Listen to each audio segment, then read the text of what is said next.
Welcome to Intellipaat's live webinar on fundamentals of statistics for data science and machine learning. Today's webinar is conducted by Mr. Abhijit Chatterjee, who is a senior expertise in data science. He has more than 8 years of experience in the field of data science, statistics, and data analytics. I'm pretty sure he has a lot of wisdom to share. So, without any further delay, let's welcome Mr. Abhishek into the session and let's listen to what he has to offer to us. Mr. Abhishek, over to you. Hey, thanks for the intro. So today, as you know, like we will be discussing about statistics and data science, like how they are related.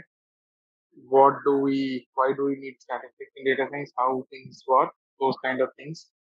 We'll try to share from my knowledge and from my day-to-day work experience that I kind of have. So that's something we're gonna do.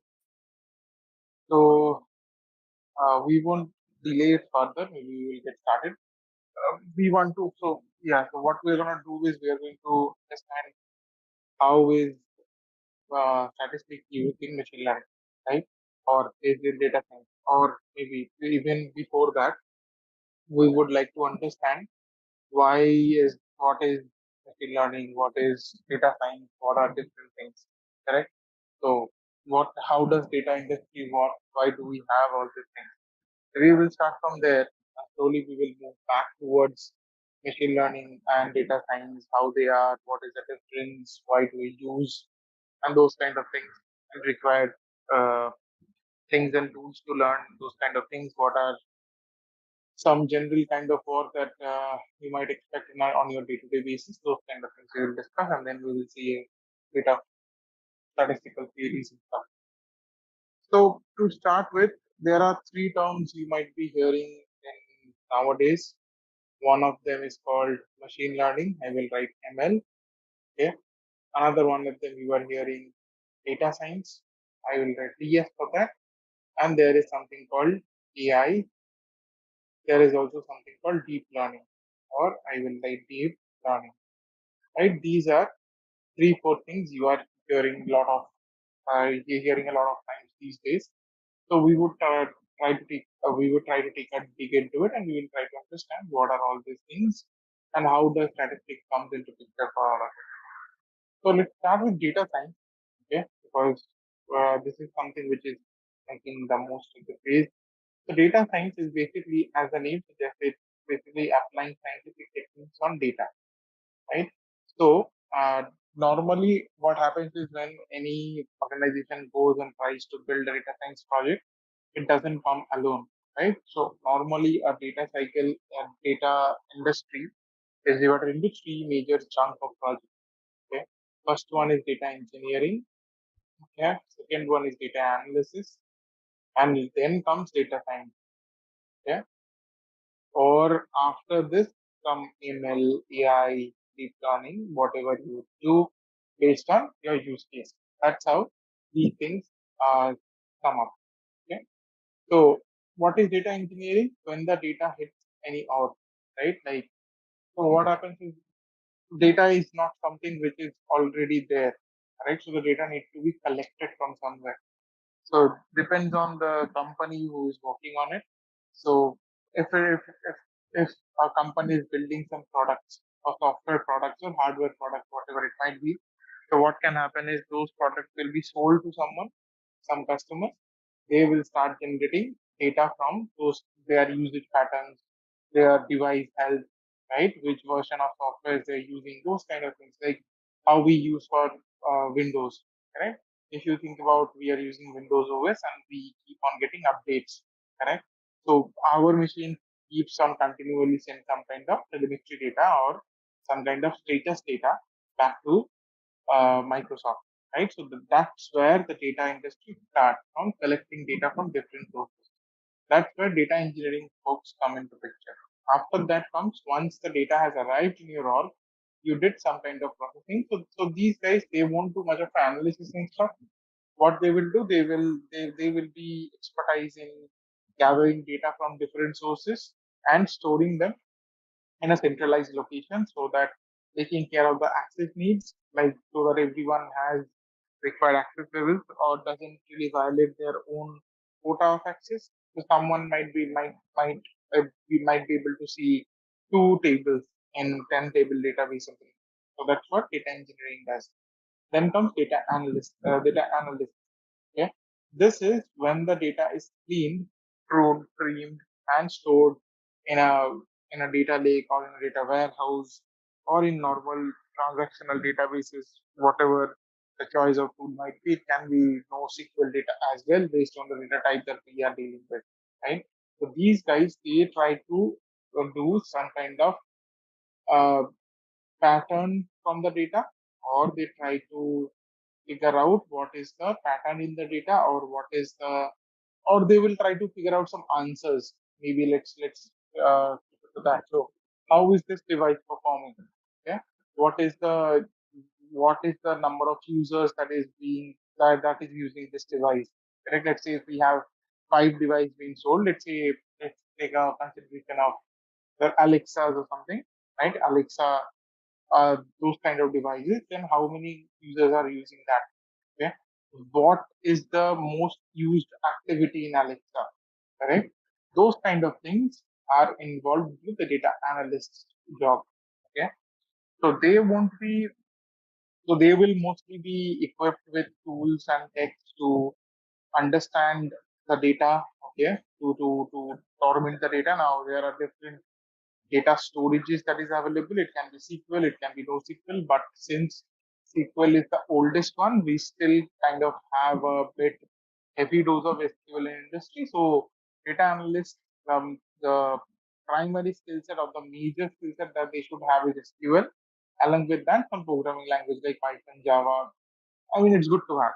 Okay, and it is required also. Like not every time on knowing only SQL or querying NoSQL data might give you result. You might need to do some kind of streaming, cloning, those kind of things on top of the data to display the result. But they don't have any predictive analytics to do, right? What they have is they only have some basic knowledge of access to the data. They can query data and they can give you some output. They can give you some trends and patterns, these kind of things they can say. So for an example, it might be what was the quarter over quarter growth for a certain company. That is something data analyst will figure out. Right? That's about data analysis.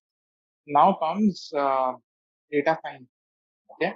Now who works on this? That they are called data scientists, and this is something a buzzword you were hearing about it.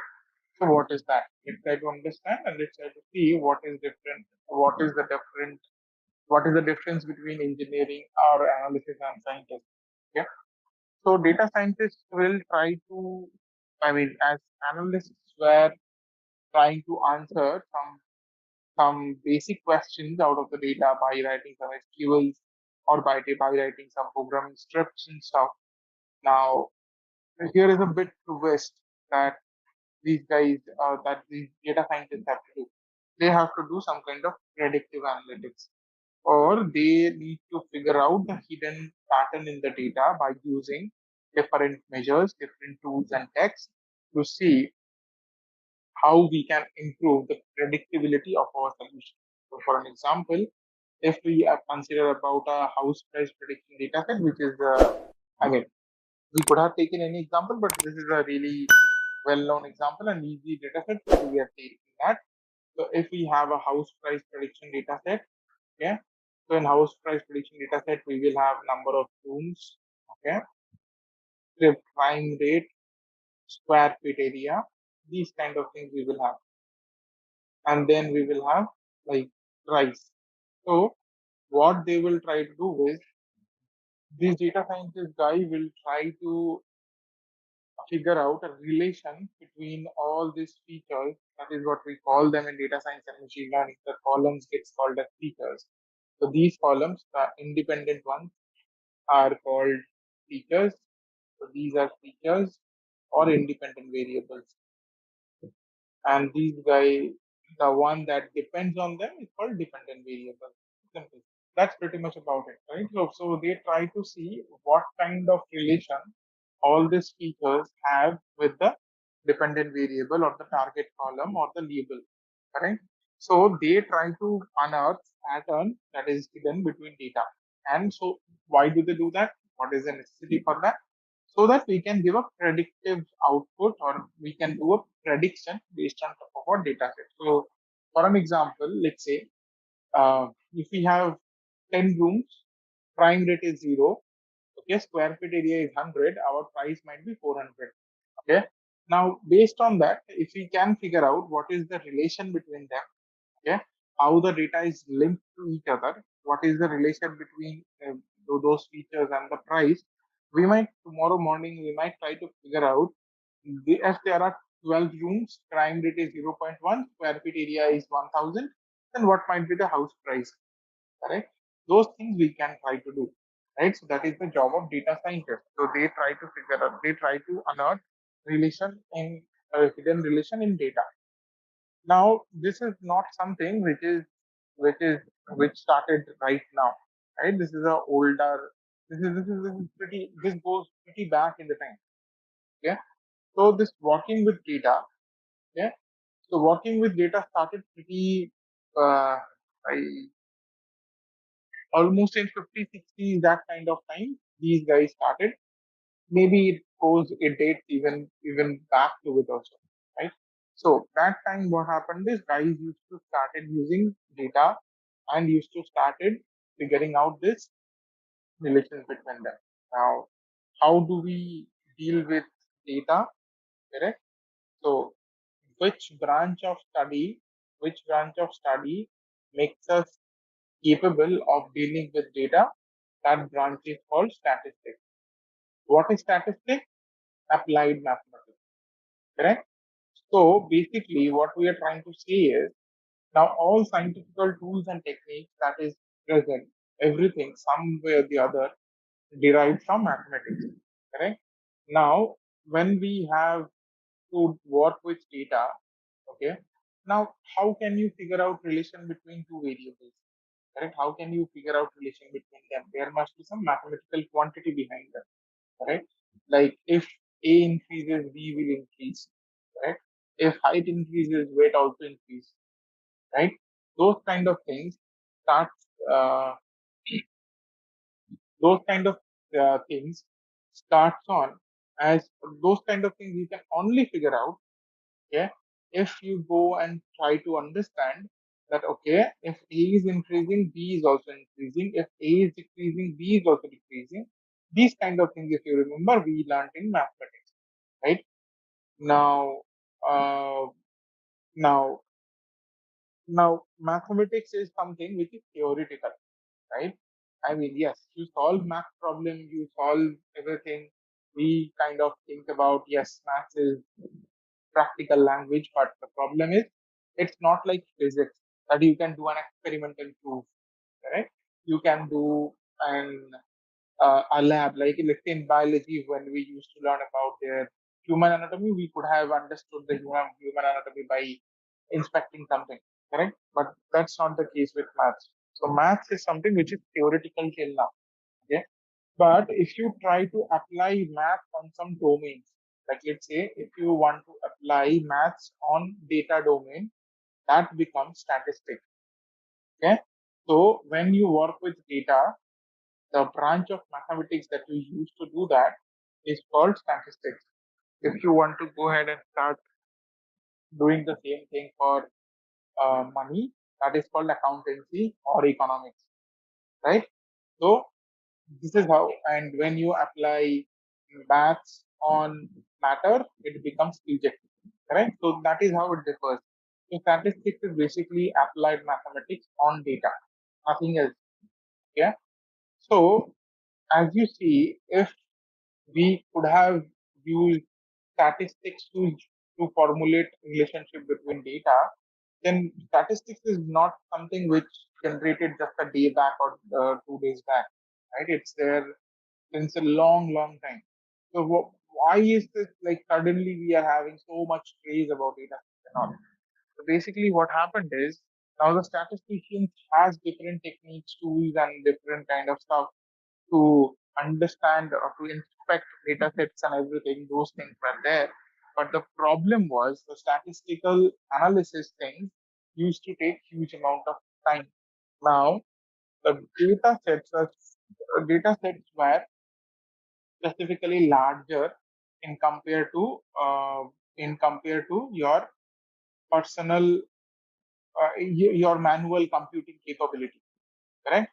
How you compute them. Like let's say if you have 1 GB, 2 GB, or 3 GBs of data, if we have 10,000 and 20,000 lines, then it's gotta be a problem, right? You cannot use statistics or you cannot use these kind of methods on that 20,000 lines to figure out what is the relation between them. For an example, if you try to calculate mean or average of a column, why you might do that? You might want to see, okay, this is the data set. Let's say we are considering price of different Apple products, correct? Now you might want to see what is the average price that is being sold for each Apple product, correct? Not every product is having same. So we want to see what is the purchase power for Indian population on with respect to Apple product.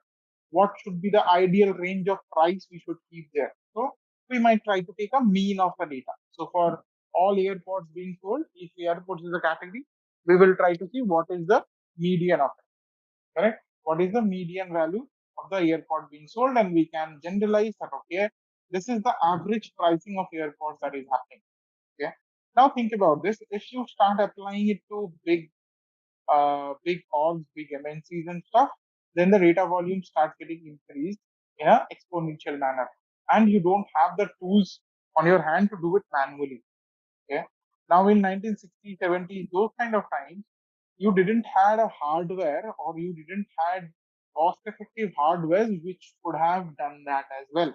Because to store 1 GB data at that time, the flash drive size used to be huge, correct? The price used to be very high. So that time these things were not really able to came into light much. But what happened as we started moving forward, yeah, as we started moving forward, we got cheap hardwares, yeah, then we got cloud systems, yeah. Now when we have both of these things, they are really cheap, and as they are cheap, yeah, we now can apply those models and stuff in on any kind of any size of data set, correct? So that's why you see nowadays data science is having so much of a craze. So what is the basic of data science? It is statistics. What is the basic of statistics? It is mathematics. So if you have to be a good data scientist, now you would ask me, I don't want to learn statistics. Can I not be a data scientist? Yes, you can be, but you won't be a good data scientist. That's the only difference. Yeah. You might come and tell me, I don't like coding. Can I be a data scientist? You can be, but you can't, if you cannot code, you cannot implement these things, right? So data science, okay, which is basically nothing but a applied mathematics or statistics. Okay. The base comes from statistics. Okay. The base of data science comes from statistics. And since the data volume are large, you go ahead and try to do coding, okay, or try to take help of different softwares to do the calculation. Now, statistics is used in most of the parts in data science. Okay, let's try to see. Now, till here we just discussed about basic of data industry. What are the different branches? What is what? Now we will go in depth of data science. What happens or what might happen in a data science project? Right? What are the different steps might be there? Once the data hits our domain, okay, once the data hits any domain, so first thing we need to do is we will be doing data engineering, we will be doing data analysis. Now we are at a situation when we have clean data, okay. Now sometimes the data might be clean, yes, the data might be organized, yes, but still it might not be so clean that we can directly throw it into a machine learning model. Okay. So what is machine learning model now? That is a new term we are saying, right? Yeah. So what are machine learning models? Right? We are learning a new term. So these machine learning can also be called statistical learning. So what happens is uh, we need to unearth model, we need to unearth the patterns from a data, right? We need to unearth pattern from data. Now, how can we figure that out? We need to teach. We need to teach the model that we are creating that this is the data. This is the relation between the data, correct? So that is what is called learning, right? So that is how we are going to call it. That is what is going to be called as learning, correct? What is then what is learning? Learning is the process by which the machine or a person, I mean, no person is going to sit and do all this calculation. So when I'm saying it's a person, it means the model that the person is developing, correct? So that model will try to learn, right? What is the relation, what is the hidden relation inside of the data that exists? What is the model? The model is basically a equation, okay, or the model is basically nothing but a plus b equal to c, okay. That is all, that can also be called as a model. So what is that we are saying? If we add up a and b, the sum becomes c, correct? So these kind of things are called models. So there might be a equation, okay. There might be that equation can be called as model, okay. Now that model tries to learn the pattern in the data, and it tries to fit, or it tries to uh, what I will say, like it tries to improve itself to arrive at a minimal solution. Okay, so that is what is called machine learning or statistical learning. They both are almost the same thing. Okay, so now as you can understand, if something is called, if I am calling something to be a statistical learning, then you cannot throw any junk to the data. Okay, you might have a column called gender. So you will have male, female, and others. Maybe you will have three categories in there. Now, if you throw in male, female, others, these kind of strings to a machine learning model or to a mathematical equation, what it is going to do? It is going to freak out, correct? Because it doesn't know what to do with that, because it is a string. Now, mathematics cannot happen with strings, right? There is zero chance that you will apply mathematical transformations on top of a string variable, right? You might get something called let's say what should I say? Let's say grades, if we consider. So there will be A, B, C, D, something. We don't know what are the grades. Yeah. So so those kind of cases will still be remaining in the data. Now think about another scenario. We might have quantitative variables. Yeah. So that is what is like numerical values, and two columns might differ in range. Two column might differ in scale. How is it? Like let's say price. Let's say if we are trying to predict some price, we will have a column called square foot area for the entire house, and we might have another column called number of rooms. Number of rooms might be maximum 10, 12, 20, something in that range, not more than that. But when we go for square feet area, it will be starting from 900, 10,000, 900, 1,000, these kind of ranges, or 700, 800, these kind of ranges. Now the scale of these two data are entirely different. Okay. Now, if we pass in a small value and a big value to one mathematical equation, and if we try to say, if we say, okay, these two values, one small and one big, has some relation with the output value y. Okay. So that what it will do, it will try to assign a lower weight to the bigger value so that it can equate. So the smaller value will be applied with a weight which is larger, and the larger value will be applied with a weight which is smaller, and they will try to equate to something. Okay. So for an example, if you have a plus b equal to c, so if we just consider this, we won't go much further. If we say a plus b is equal to c, then let's say the value of a, I am writing w, yeah, w1 into a1 plus w2 into a2 is equal to c. Now, if a2 value is 100 and a1 value is, let's say, 5, okay. So these two are having different scales. This is having scale between 1 to 10, but this is having a scale of 100. So what it will do, it will try to reduce this value. So let's say if a plus b equal to c, if we say c is equal to 10, so what it will try to do is it will try to reduce the weight here, okay, and it will try to increase the weight here. So it might say, okay, let me do this 2 into 5 plus 0 into 100, and we will have 10 as an output, right? So that kind of thing happens. Now the scale is different. So you might need to tackle that as well. Okay. So those things can be figured out using some technique called exploratory data analysis. Okay, which is the first step of any data science project that happens. Now in EDA or an exploratory data analysis, what we try to do is we try to figure out all these things. Okay. In the next slide, we will be discussing more about different types of variables, how statistical concepts are applied really in really brief manner. Yeah, because this is really a huge subject, which takes a lot of time to teach. So I will try to sum up all the aspects as much as possible. Right? So when we do EDA, what we try to do, we try to apply basic machine learning, basic statistical techniques. Machine learning is still not here. Statistical learning is still not here. We will try to see what are the different variables that are having string values. Is there any significance of that variable in our output? Like let's say for an example, if we are trying to figure out the house price, okay, the gender of the owner might be irrelevant, right? Because house price doesn't change based on the owner's gender, right? House price changes based on the different attributes of that house property itself, correct? That's what it does. Yeah, that's what it does. It changes based on the properties of that particular property that we are purchasing, where it is located, what is the nearest, what is the nearest connectivities like airports, rail station, bus stands, and these things. Right? These things might have an effect, but it is never going to be the gender of the owner, right? Like if if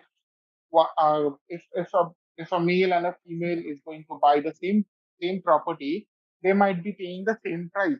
So we don't need gender to analyze house price. How do we figure these things out? That is what is happens in EDA step or exploratory data analysis step.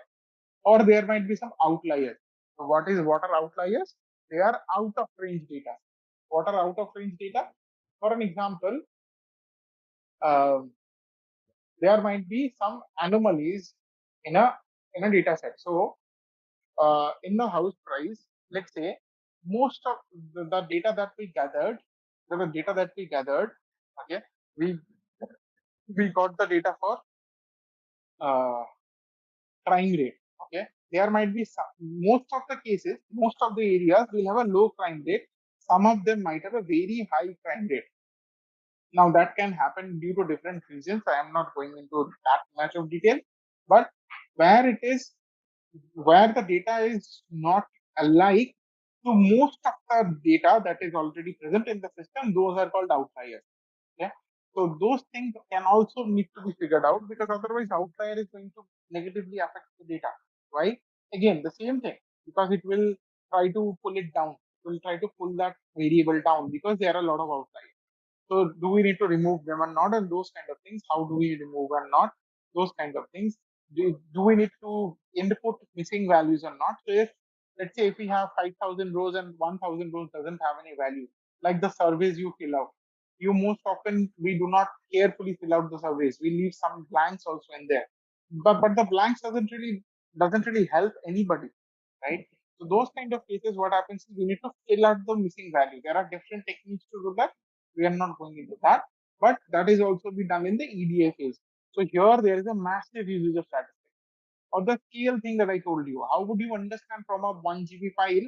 How would you understand the scales are different? You cannot eyeball it, right? So what you need a statistics, basic statistics understanding to figure it out. Okay.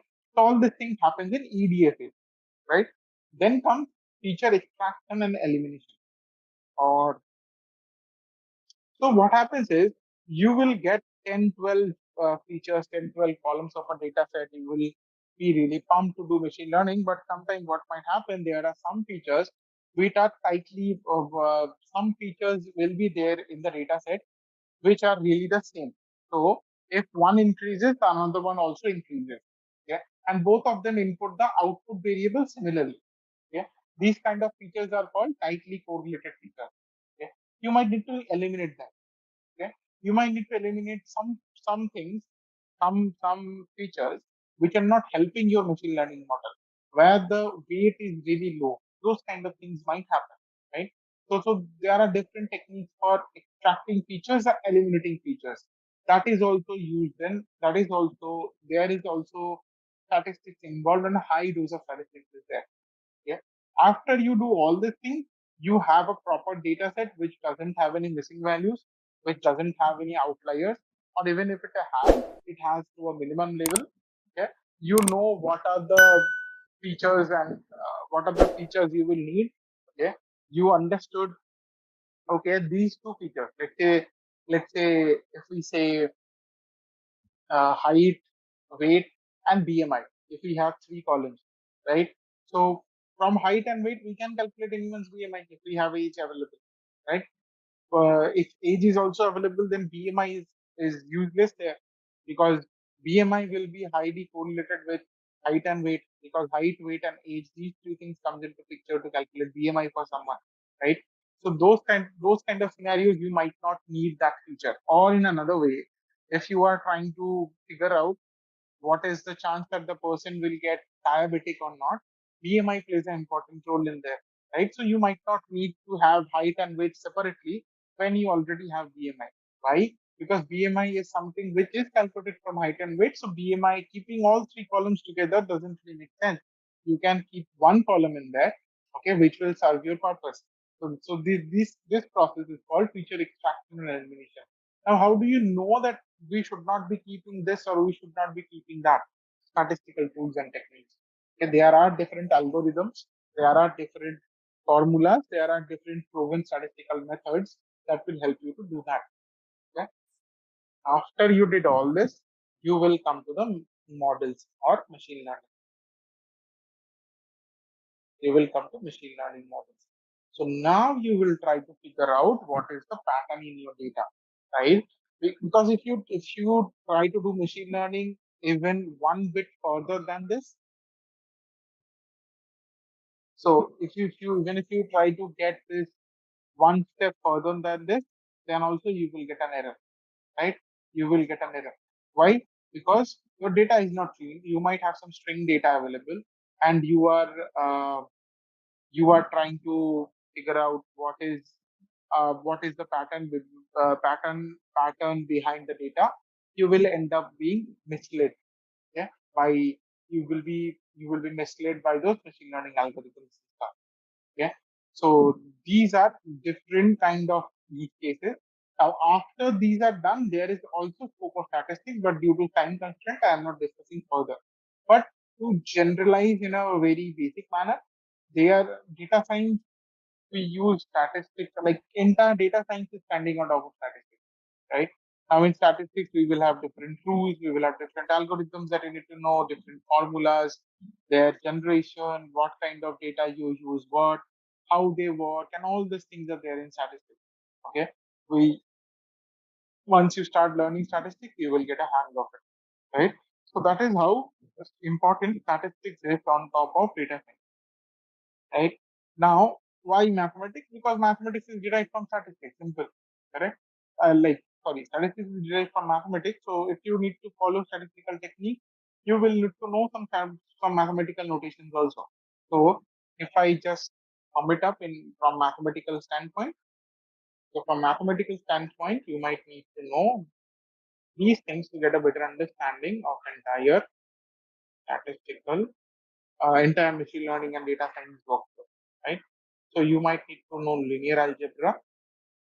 Okay, you will need to know about calculus, mostly differential calculus. Integral, you can, but it is not 100% necessary. So I will differential and integral calculus, both of them you will use. And the uh, another important one is probability. This is also something you will be using heavily. Okay, this is also something you will be using heavily. So these are mathematical concepts you might need to master machine learning, and then after these things, you can go ahead and learn basic statistics. That can also be used to learn it. Now we will try to dive deep a little bit into statistics to see what are the different measures and stuff. Okay, and we will see how they are calculated to a very, very, very high level of. Okay, because if I start going into depth, it is going to be that is basically due to time constraint, as you understand, right? Okay, so what we are talking about when we are talking about statistics, what is it we are going to learn? That thing we haven't touched it much. But yeah, let's try to figure that out now. Now, all this discussions that we just did, you understand, I made a clear distinction between two things. Okay, so there are two kinds of statistics. One is descriptive stats, one is inferential statistics. Okay, so what is descriptive stat? That is to figure out the that is some measure which we will be need to describe the properties of a data set. Okay, that is what is called descriptive statistics. So, example, measure of central tendency like mean, median, mode, those things, right? We talked about mean. What is mean? So here examples can be mean, median, mode. Okay. What is mean? Mean is the average. Okay. So sum of I equal to 1 to n xi divided by n. This is what is mean. We denote it by mu. Now calculating median is a bit tricky. It finds the median, it finds the middle point of a data set. So let's say if we have 1, 2, 3, 4, 5, these 5 values, it will try to 5, 6 for easier understanding. It will try to pick a value uh, which will be dividing the data set into two equal parts, where everything on its left will be less than the number, and everything on the right will be greater than the number. So let's say if we have 1, 2, 3, 4, 5, this 5 values, then the median it will say, okay, 3 is the median, correct? Mode is something, mode is something which is frequently occurred value. So if we have a column with strings like male, female, others, or a gender column, which gender is is coming frequently? Male. That is the mode, right? So most frequently occurred value. That is what is called mode. Now the next thing can be measure of dispersion. So these are good things. These are all like these all gives you idea about the central tendencies, but you don't know about dispersion. What is the range of the data set, right? What is the range of the data set? Range means the minimum value and the maximum value. Okay. What are the percentile values? Percentile value means, so median is basically 50th percentile. What is that? So 50% of the values are less than this number, and 50% of the values are greater than this number. So this is the 50th percentile. Okay. If we say 2, 2 is going to be 25th percentile. Why? One value is less than this, other values are greater than this. That is what is called percentile. Same thing is quartiles. Okay, quartiles means Q1, Q2, Q3. So 2 is dividing it into a 2, which is 25th percentile is quartile 1. 3, which is 50th percentile, is quartile 2. 4 here would be quartile 3. Okay, that's how these things goes. So we are dividing the data set into 4 equal parts. Okay, these things you will get to know from measure of dispersion. Why they are needed? You can understand what is the scale of the data set by learning all these things. Okay, what is the mean value? What is the max value? What is the percentile? What is the quartile? Now, based on quartile, we can try to figure out something like uh, uh, the outliers also. Yeah, that is also can be done. So that's where measure of dispersion is used. Okay. Now, inferential statistics are something which are called hypotheses. So what we do, we take some assumptions, and we try to validate this assumption. Like I was telling you, if this column is significant on the output or not, right? How would you know? There are different techniques and tools called hypothesis testing, by which you can try to understand. You can figure out if how one column is affecting the output of that entire data set, right? If that column is important or not. Okay, those kind of things you might be able to learn from inferential statistics. And there are machine learning models as well. Yeah, so they all are like, we will be taking a hypothesis that, okay, our data set follows this model. Okay, our data set follows this model or this equation. This is the pattern behind our data, and we will try to optimize that pattern. That is also kind of that. Yeah. After this comes statistical learning. Okay. After you know this basic thing, comes statistical learning. There you will be, there you will know about different machine learning models, different models or different algorithms that we have. To name a few, linear regression, logistic regression, artificial neural network, SVM, and it will keep going on. There are a lot of other different models as well. Naive Bayes classifier, key means clustering. There are really different models that is there. Clustering. Now, clustering have two types. Okay, one is hierarchical, another one is mutual, mutual exclusive.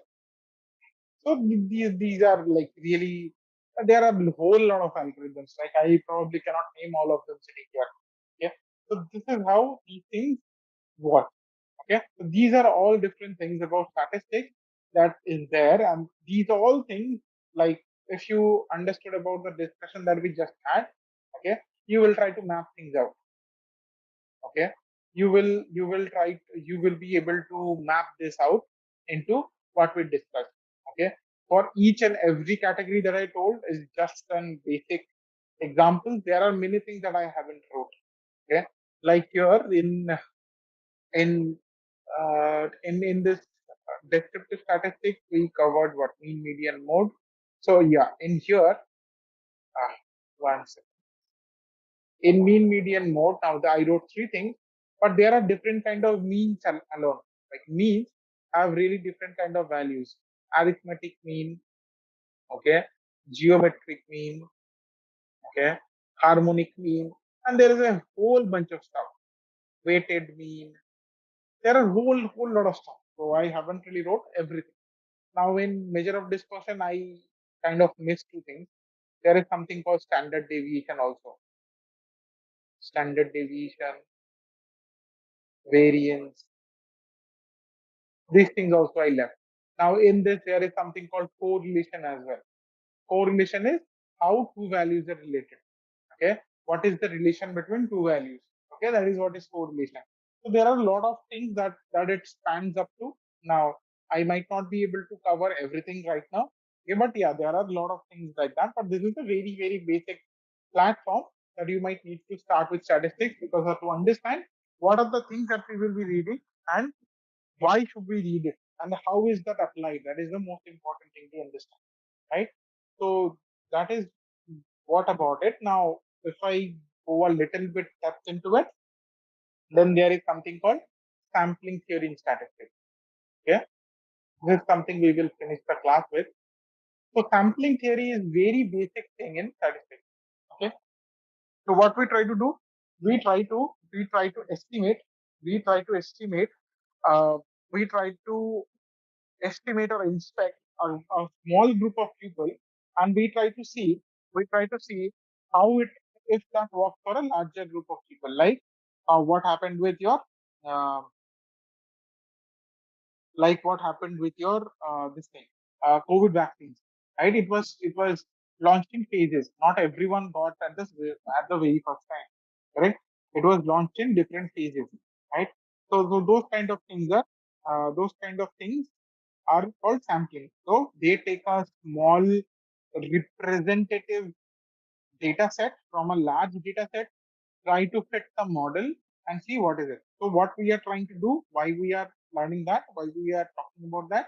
So when you will get us, when we are doing prediction, okay, what we are trying to do, we are taking a small sample of data.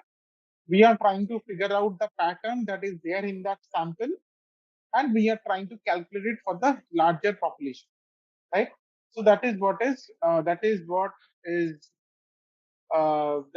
something we are trying to do. So what we are trying to do, we are saying like there is a small sample of data, there is a small sample or a small representative of an entire population. Like if in India we might have whole bunch of people, right? What is like 130 crores or something like that kind of a people we have probably, right? Now there we might want to take a sample like every state from every state for every age group we might pick five people. Okay, so well, that might represent the entire India population in a roughly manner, correct? Or maybe we can add up different columns like age, gender, income. Okay, these kind of things we can say, and we can try to pick a smaller set of guys from this entire population of India, and we can try to see, we will assume that okay, this guy, this sample is going to represent our population. So if there is any pattern that is hidden in this small sample group, then that will span out to the entire population as well, right? So that is what we are doing in machine learning as well. So when you go for data science, okay, you try to figure out hidden patterns in data. So the first tool that comes to your aid in order to find out patterns is machine learning. Now, the machine learning is entirely dependent on statistics and statistical learning both, right? Because they are only about machine learning models that we talk about, linear regression, logistic regression, decision tree, SVM, whatever I wrote in the last slide, everything is basically a representative of a statistical model that is already present. Okay, it is just about writing the code in here. Okay, it is just that there the code was not there. Here the code is there. That's the only thing about that. Okay, so that's how this entire statistics and statistical learning and mathematics fits into this data science and machine learning use cases. Okay, and that is why it is important to learn those. So now, guys, if anyone has any question, that is pretty much what I had to cover in this 1 hour, right? So it's just like what it's just a drop in a sea, right? So, but it's a good start. So you can start from here, probably. So that's pretty much what I had to cover here. So guys, if you have any question, we have next 2 to 3 minutes to cover up the questions. And if there are a lot of questions, we can extend also that stuff. So if you have anything, please feel free to use the chat box or the Q&A section and let me know. Yes. So now that thank you for the wonderful session, sir. I think we can end the webinar. And sir, it was a great session. We have learned a lot of things. Thank you for providing a lot of insights on this. So thank you everyone for joining this webinar, and have a great day and stay tuned to Intellipaat. Thank you guys. Thank you very much.